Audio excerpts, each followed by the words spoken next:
clouds came in today. Look, I got some of those shots yesterday when the sunlight was out. And what did I read today? I read this one before where apparently there were companies going up to people's properties and I guess scouting it out to see whether or not they should cancel things like their home insurance. I guess this is more common now. This one says insurance companies are now using drones to find reasons to cancel your home insurance. Here's another reason to hate drones. Insurance companies across the nation are now using drones to aerially scope out customers' homes and suss out reasons to cancel their home insurance, the Wall Street Journal reported. That's what happened to Cindy Picos, who told the Journal her insurance provider used a drone to take pictures of her California home's roof prior to deciding to drop her. "I thought they had the wrong house," Picos told the Journal. "Our roof is in fine shape." To prove it, she got an independent inspection that found her roof had another 10 years of life expectancy, the newspaper reported. Still, her insurance company upheld the decision to cancel her plans, citing the aerial photos which they refused to let her see. Can you actually do that for an insurance company? It says, though it may seem dystopian, insurance companies have drones, manned planes, and high-altitude balloons at their disposal for aerial surveillance, offering nearly full coverage of the country, the Journal reported. But the tech is imperfect. Companies have dropped customers over images that are outdated or misrepresented. In one example cited by the Journal, a photo that initially appeared to show fallen tree limbs was actually just shadows. Despite the problems, the technology is developing quickly. At this rate, properties could be surveyed in high definition on a daily basis, the Journal reported. Well, that's kind of an interesting thought too, because it's not just drones, there's virtually everything, I guess, they could use in terms of monitoring homes and so forth. So I guess in that regards, would people be okay with that? Because to say they're not okay with the drone, I guess, capturing videos and images of the properties would be to say you're not okay with all those other resources as well. But at the same time, that's kind of weird, isn't it? Like not showing people the proof that you have. And some more examples too, where when it comes to big companies, for example, it just seems like when they use a drone, it's being treated just as a regular camera. Whereas for someone like a recreational flyer, for some reason, it's the end of the world. You're like a terrorist and all that, which doesn't make sense, huh?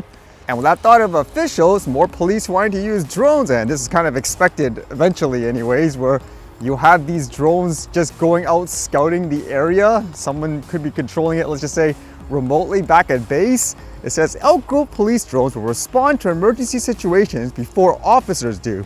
The Elk Grove Police Department will soon use drones to respond to emergencies more quickly. The department has been using drones since 2019, but those had to be operated by officers already at the scene of the emergency. Now, the department will be flying a new type of drone that can be controlled from inside its headquarters, and they can be launched within seconds of a 911 call coming in. The first responder drones will be positioned in several different neighborhoods so they can get anywhere in the city in just 3 minutes.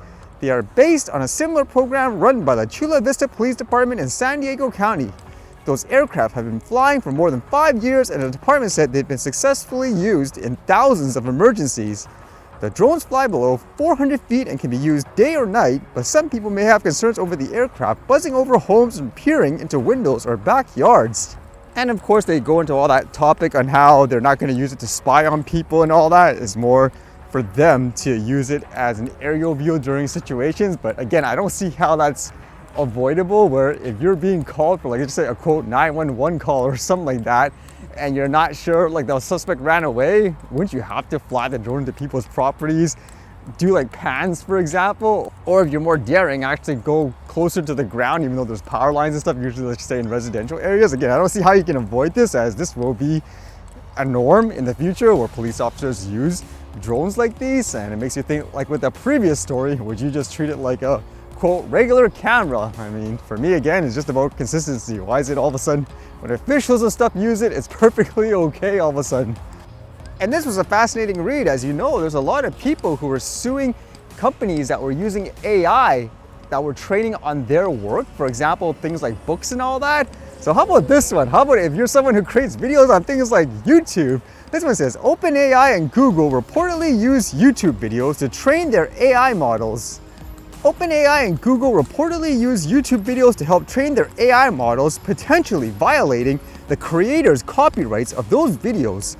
According to the New York Times, OpenAI transcribed over 1 million hours of YouTube videos using its whisper speech recognition tool, and then use those transcriptions to help train GPT-4, despite discussions that doing so might be against YouTube's term of service.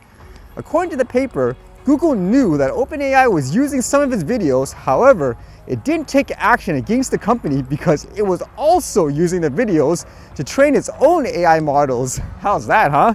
Rather than using any video, Google told the paper it only used videos created by users who had opted to be part of an experimental program. And I wonder if those was one of those things too, where you get like a notification, people are just like check, whatever, submit, like they don't bother reading it, or did they actually specifically go up to people saying, can we use your content and stuff in this way? The news highlights an issue facing AI companies as they train next generation models. Training those models takes a vast amount of data, so much so that licensing all of that content isn't likely a financial possibility. Even if companies were able to use all of the content available on the internet, OpenAI CEO Sam Altman has noted that data will eventually run out, leaving companies looking for additional sources to train models. So would you be okay, for example, if you created like just say videos and so forth, and these AIs were using your material to train it and so forth? Are you okay with that?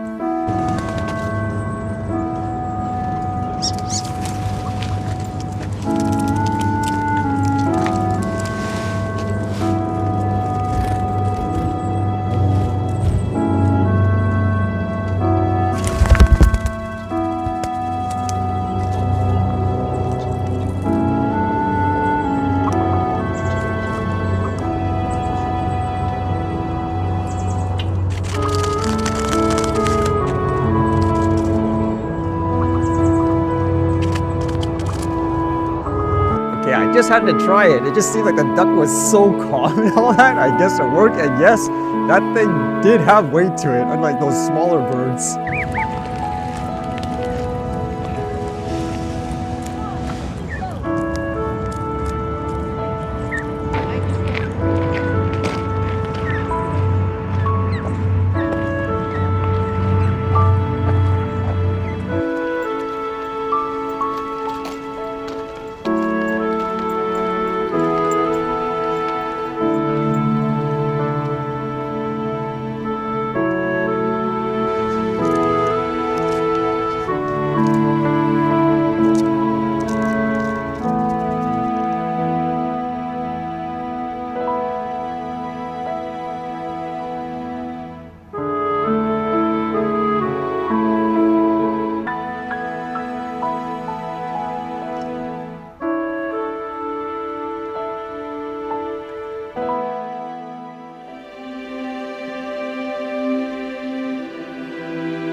All right, see you guys later.